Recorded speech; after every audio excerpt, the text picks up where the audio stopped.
Alright guys, time to burn some people, let's go.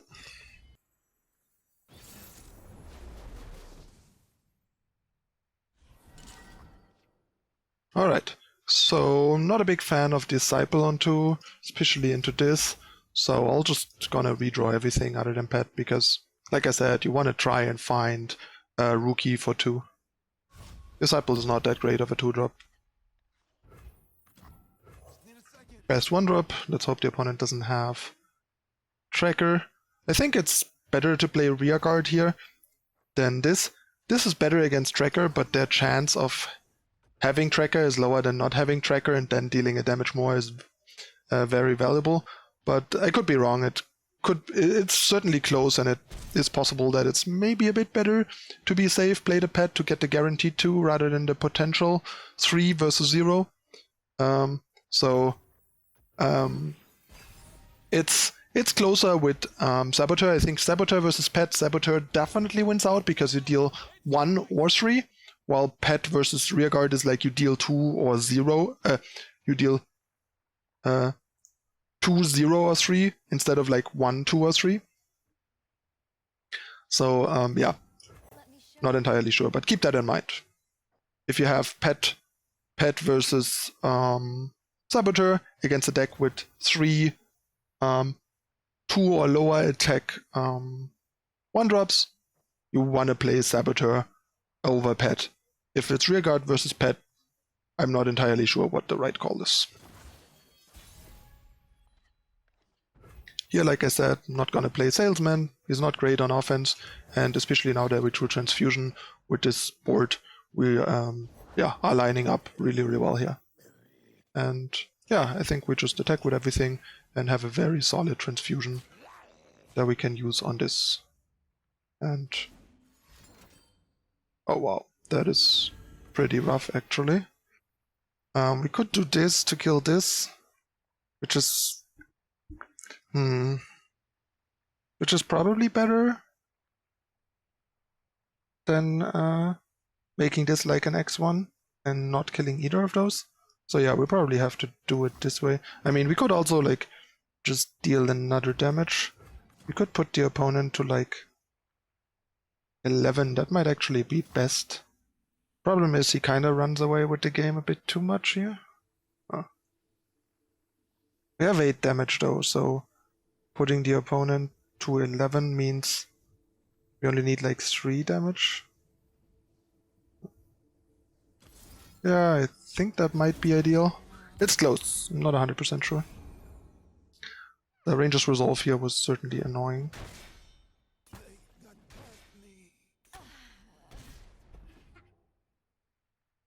But I think between Salesman and the opponent virtually being on 3, we're probably a bit better off by pushing damage, but I'm not exactly sure. Okay, easy Salesman.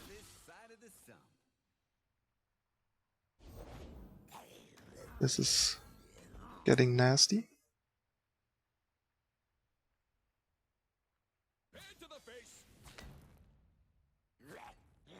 That's one of the challenges with the deck, basically trying to like evaluate damage versus resources, like dealing extra damage versus board position and card advantage. Because obviously it was a resource inefficient play to deal damage there, not kill an opposing unit, not save our unit. And like with an aggro deck, with a beatdown deck, you would have done exactly the opposite. While with this deck, it's potentially correct to do exactly the opposite of what the beatdown deck wants. And that's what I was saying. Like, these decks are fundamentally different. They want very different things and also play very differently. And that's an important like skill distinction. But yeah, we are in a bit of a rough spot here. We need some burn. Huh. Guess we play this. There's a consideration to not even play this here because we need a card for Get Excited, but it's still like jump blocks and like blocks into stuff like this. And the throwaway attack with this just doesn't do much because we have Noxian Fervor to use on this. But yeah, the opponent is applying a lot of pressure here, which is becoming problematic. This is great, but the opponent will probably open attack, forcing us. Oh, actually, we could consider taking it, but then if they have riposte, we die. The thing is, though, he didn't proactively riposte, so we can actually take it, which is perfect. He didn't threaten lethal, and then we win the game, because if we have to block here, we probably lose the game. If we don't have to block here, we probably win. Yep. If he doesn't have the single combat here to blow this out, game is over, as you can see. Because it also means he doesn't have single combat to stop this. And now it's super safe to do this, because he can't blow it out, and then next turn we just win by drawing whatever card and using it to get excited his face. And that's how you win with Burn. And the deck is much harder to play actually than a lot of people think. That's actually a bad play. This is safe because he could have top decked single combat. And then we actually risk losing the game if he also has like Relentless Pursuit. Because he might kill us before we draw another card to use Get Excited. And there's nothing he can do against Get Excited, so just play it safe, don't get tempted.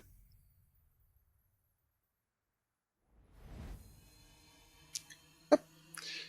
Another easy Burn victory. And the deck is, unlike a lot of these like aggressive beatdown decks, I think actually pretty good against these Demacia decks, because they're not quite fast enough. You can stall jump block them just enough and usually win a turn before they do.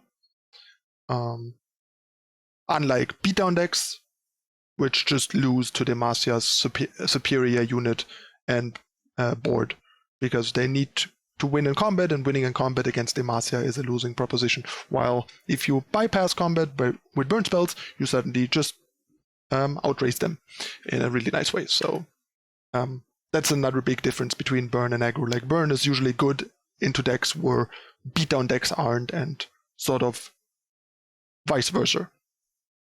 Beatdown decks have much more sustained damage, so against a lot of like life gain, for example, they are much better at like dealing excess damage, because their damage comes from it's sort of free because it comes from units that can generate damage multiple times as long as the opponent doesn't answer them, and by being ahead on board.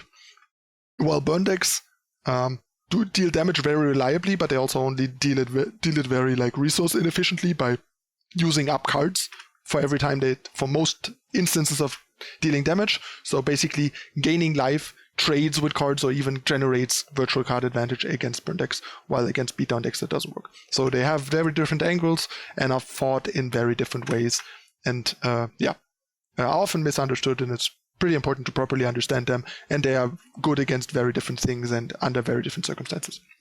Alright, that's it for game 1. Lots of Burn knowledge here, so I'll see you in a moment with game number 2. Stay tuned.